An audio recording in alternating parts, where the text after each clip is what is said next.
One thing about Bruno is that Bruno, sometimes he reflects millennial behavior and sometimes he just reflects something that is completely his own. Yes. I don't know what today is. I think it's more completely his own, but one of the things we're going to talk about today are millennial habits, and that's, what is it? That's the big deal. It's the big deal. Oh, the big deal. Yeah. All right, so let's get in here.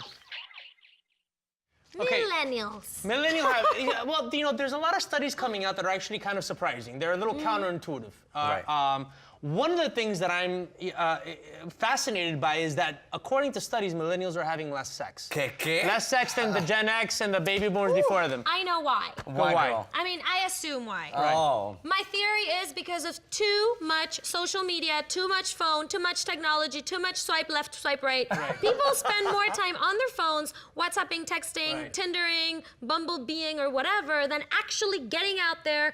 And listen, to have sex, you need to have a connection. There needs to be something here. Wait, does cyber sex count? Maybe you just need an No, internet connection. No, cyber sex does not count. I'm serious. Cyber sex does not count. Cyber sex is not real Cyber sex. sex is not real sex. Thank you. Thank Bruno, explain. Well, I think also to add on to what, I agree with Vivian, and to add on to what you were saying is that this whole cyber sex movement, it creates a false reality, you know, for people who think, oh yeah, no, I'm out, I'm dating, I'm talking to people. Really, that's not a real tangible thing, you know, and you know, I've recently kind of started going out more just because I've fallen into the trap a little bit too of being on my phone, and I don't do the dating app thing, but it is easy to get comfortable, and I think it's great that we still have this beautiful world with mostly beautiful people, and we can go out there and experience discomfort, which I think leads to comfort. Let me tell you, I was a victim of this, Bruno, recently. What? I got catfished online. Yes, No! oh yeah, honey. No. I got catfished. How? He wasn't who he was. He was lying to me this whole time for like a month. Wow. Yeah. And he was hoping. It can get really dangerous. Well, look, let me go through some stats. 15% of millennials aged 20 to 24 said they had no sexual partner since turning 18. Okay, damn. For people of the same age who were born in the 1960s,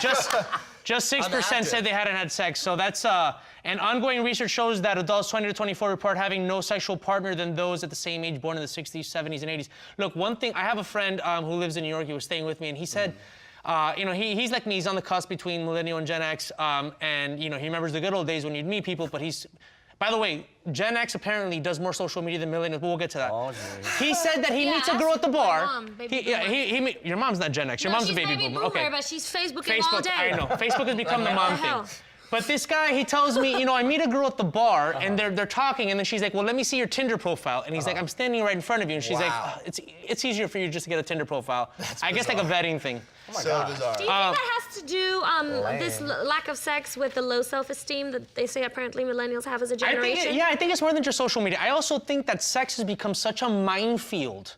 Okay, especially on campus where it's like, you know, yeah, let's be sexy, but watch out, everything's bad, and sexual predators and sexual assault is such a, and it's an important thing, but it's talked about so much that I think people are afraid of sex, both men and women. They're just, they're like. Well, California has a lot of STDs. I'm scared of that. STDs too, no, and we're living in the post-AIDS, you know, world too, you know? So people are afraid of STDs, they're afraid of, listen, millennials don't want to have kids, they don't want to get anybody pregnant. Well, and also pornography, not to really get into this, but pornography dehumanizes the reality of sex, and it ultimately becomes kind of, it makes the sexual environment a little bit stagnant when you're constantly watching porn and pleasuring yourself. I think it becomes too, easy. It gives me more ideas. That's all I've got to say. No, I will say this about, look, as a guy, I have this conversation. He's learned all his tricks. I have he learned all his tricks in Santa Monica.